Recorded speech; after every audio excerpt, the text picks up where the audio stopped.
وطن سے محبت ہماری سرشت میں ہے، ہماری فطرت میں ہے۔ نبی صلی اللہ علیہ وسلم بھی اپنے وطن سے بے حد محبت رکھتے تھے۔ مکہ چھوڑتے ہوئے آپ صلی اللہ علیہ وسلم نے سرزمین مکہ کو مخاطب کر کے کہا تھا کہ اے سرزمین مکہ، تو مجھے دنیا کی سب زمینوں سے زیادہ محبوب ہے۔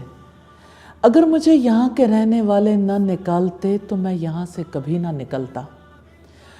اور جب مدینہ کو آپ نے اپنا وطن بنایا تو مدینہ جب قریب آتا تھا سفر سے واپسی پر تو آپ اپنی اونٹنی کو ایڑ لگاتے تیز کر دیتے تھے۔